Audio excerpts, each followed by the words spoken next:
So good day, everyone. This is Jensen. I will present to you the chapter 8 entitled Landmark Court Rulings on Media. So this chapter will discuss the Supreme Court decisions over court rulings. So specifically, it was the modification of the Bill of Rights, the freedom of the press. So in an in-bank resolution,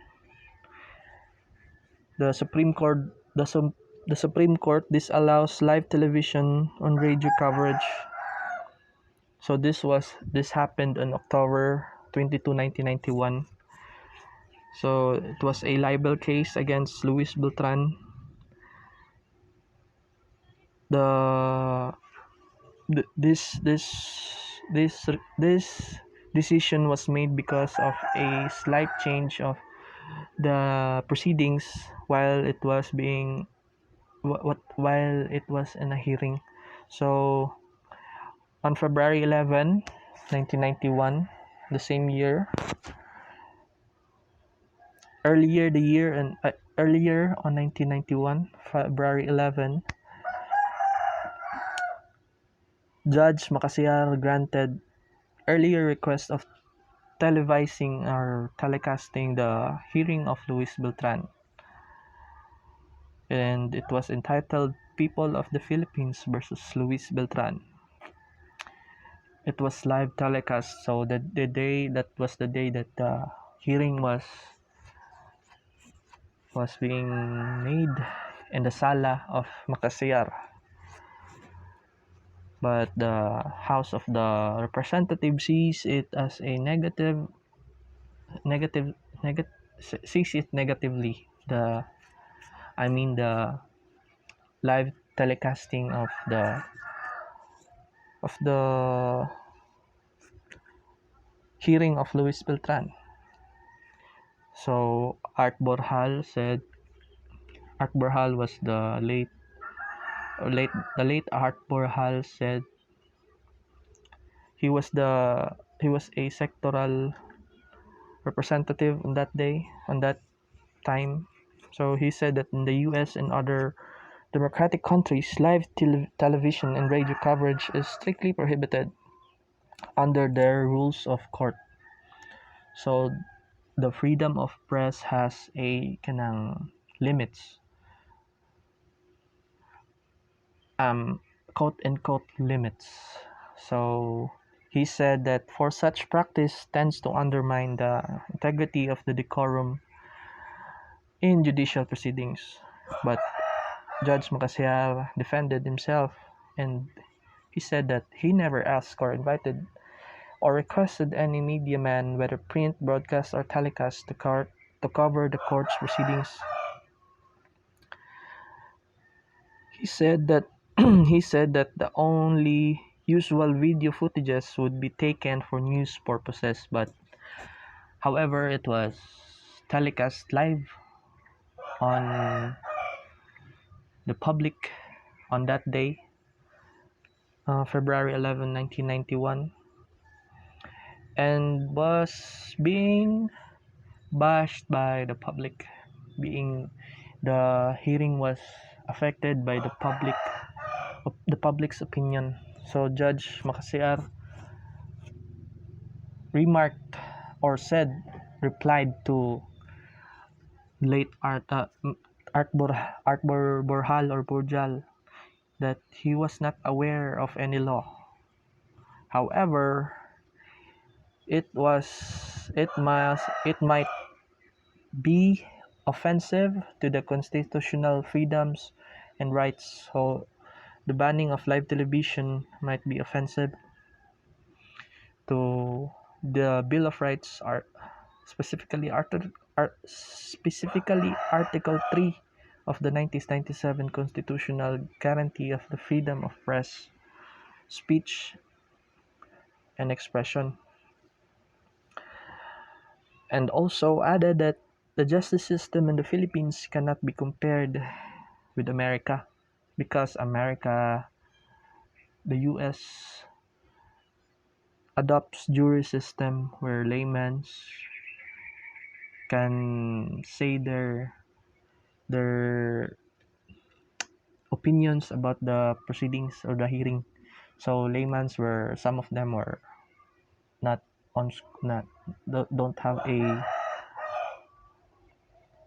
don't have any school any education or low in education, or some of them are just a random people in the community, so they might be biased, or they might or the emotions and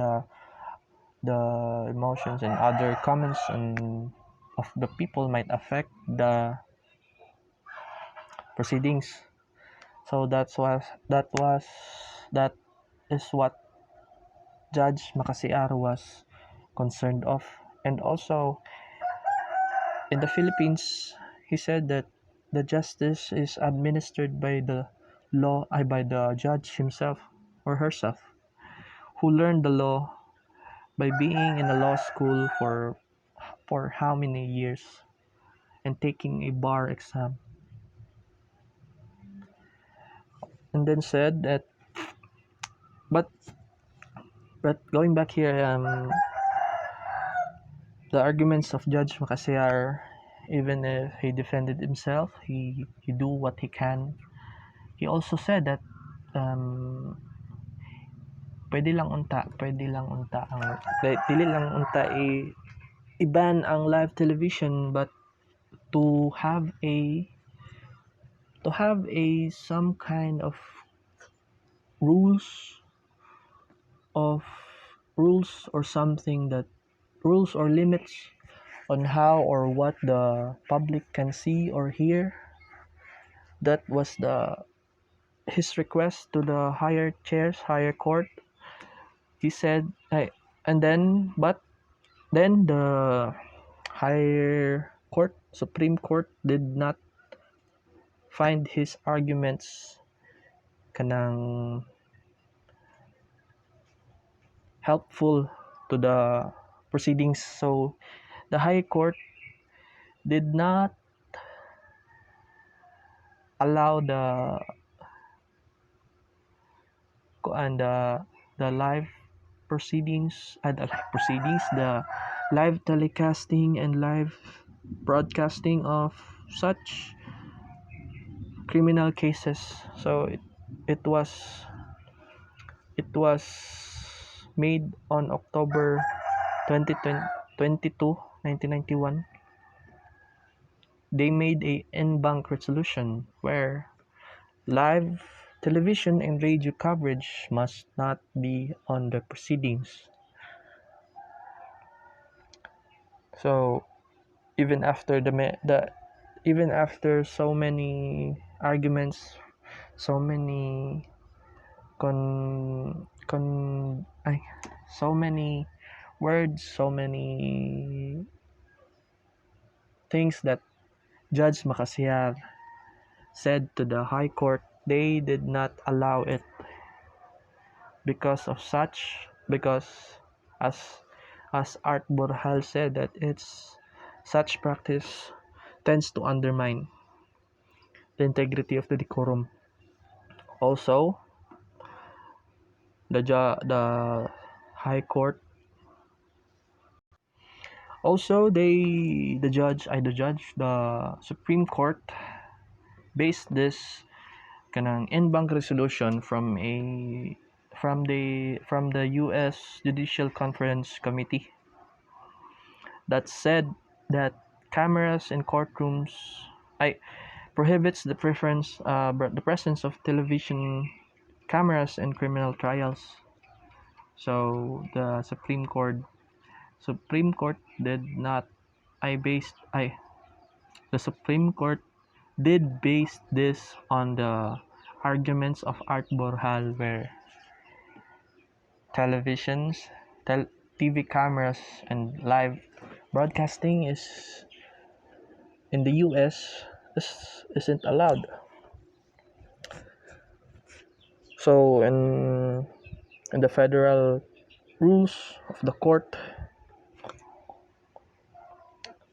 that a procedure forbids the taking of photographs during the progress of judicial proceedings or radio broadcasting of such proceedings from the courtroom. So the freedom of press is now modified to and limit outside the courtroom. So as we notice nowadays, we can't we can't see any news from the inside of a courtroom here in the Philippines because of this resolution. And also the High Supreme Court added that the trial of any kind of in any court is a matter of serious importance and should not be treated as a means of entertainment. This the other topic was the other judicial proceedings that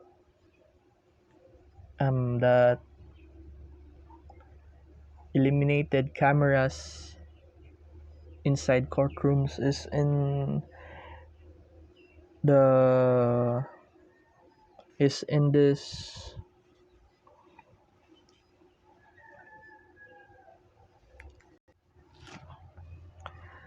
the Supreme Court also based this decision under the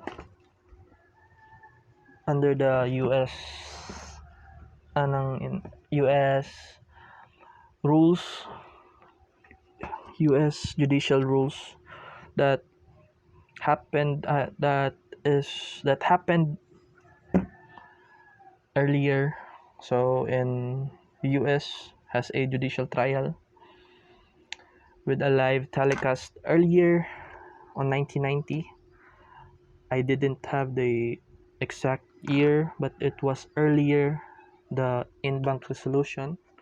So the Supreme Court based the based their decisions from this. So the US held a judicial trial with live telecast and leads to denial of due process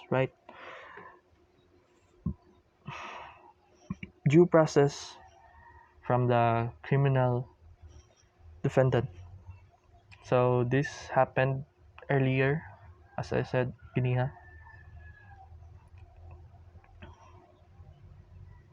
So Mr. Clark was the defendant's lawyer. This is the case of Estes versus Texas, where live television was there and live broadcasting was there. So the defendant and the other party is tawag ani kanang greatly affected by it. So as Mr. Clark said, there are four areas of how the live televisions affects the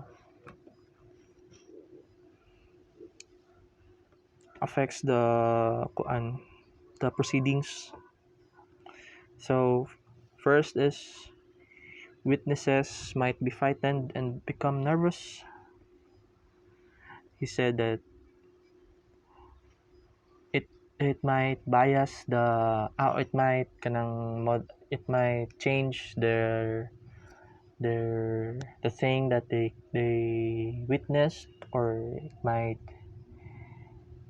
they can become they can become frightened and become nervous. So the things they can say is not we can say that it is not fully the thing that happened. So it is modified, or it is not it is incomplete. Number two, they are subject they are they are subject to extraordinary out of court influence that might affect their testimonies as the number one. That's the number one is the explanation. It's the explanation on number one. As the explanation of number one. Yes, the explanation. the the witnesses may change their testimonies, as I've said earlier. It might affect them and sometimes be biased or sometimes not tell the truth. And in a trial, it is a must to tell the truth as a witness. So if Mr. Clark said that it affects their testimonies because of a out of the court influence on the live television. Number three, the defendant telecasting is a form of mental abuse or harassment. It subjects them from excessive public exposure. So, as I've said earlier, like it will affect, as Mr. Clark said, it will affect their testimonies. Then it also said that it is an abuse for them. It's a mental abuse or harassment for the witnesses. And number four, telecasting can destroy an accused, in this case in the eyes of the public. Telecasting the judicial trial also can destroy the accused suspect. He might receive different kanang threats from the public, and so the case is now affected the if the proceedings was live telecast. So this protect this one, the the the defendant is secured by the police, but dili malikayan ang mga threats from the public because of what they've done. So another thing is the Pentagon Papers. So that was the four things that Mr. Clark identified as a area of prejudice. Another thing is the Pentagon Papers. So the Pentagon Papers was being was amended in 1971. So it is a shield in the Bill of Rights. So the Pentagon Papers gives privacy to the freedom of press over other U.S. laws. So the Pentagon Papers gave the protection over other U.S. laws. But sadly, or not sadly, I think, it made the New York Times and the Washington Post to publish highly classified documents without the risk of government censure. So Pentagon Papers, if you say it's a Pentagon paper, it is highly classified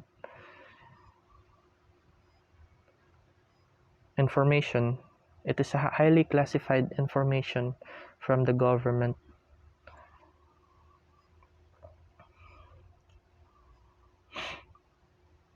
But after that, after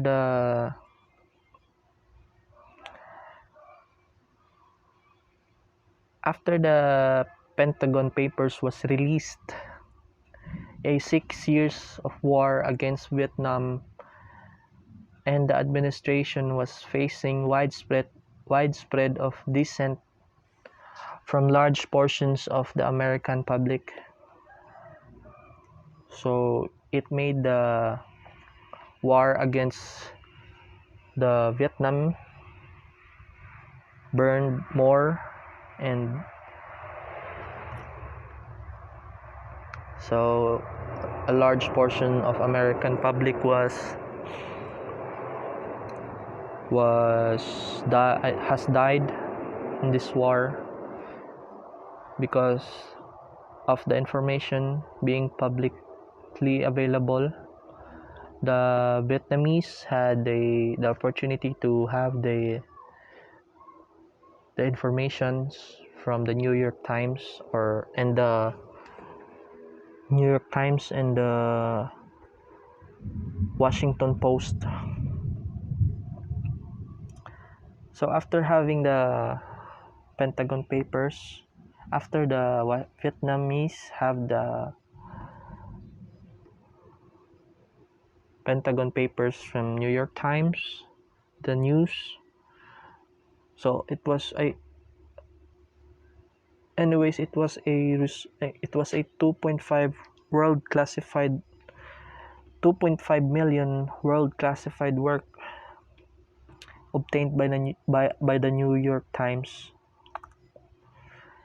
It was a big collapse on the US government because it gave the Vietnamese the advantage of knowing what they are planning and what they are kanang what they are gonna do in the war. So the the government was not happy about it, and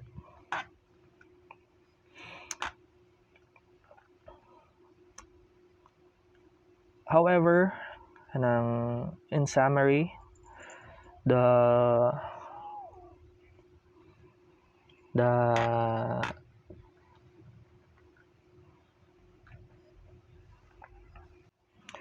however the live telecasting and broadcasting of court proceedings is not allowed until these days.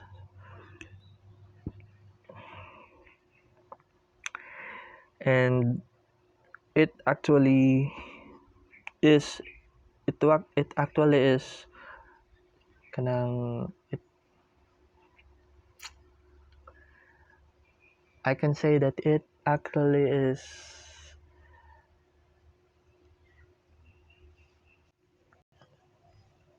I can say that it actually is maybe it actually is a offensive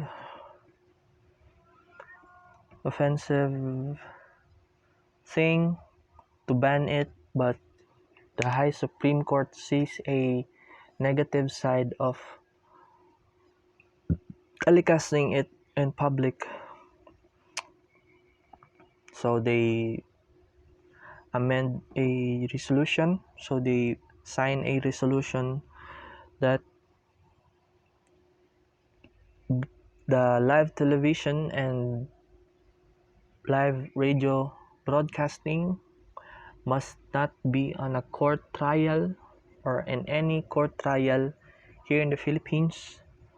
So so that the proceedings cannot be affected by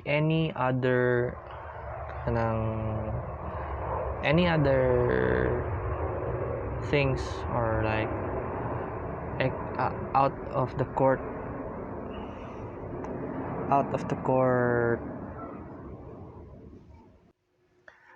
or any out of the court kanang influences, like the public. So that's all, guys. That is all I can say in this presentation. Thank you very much.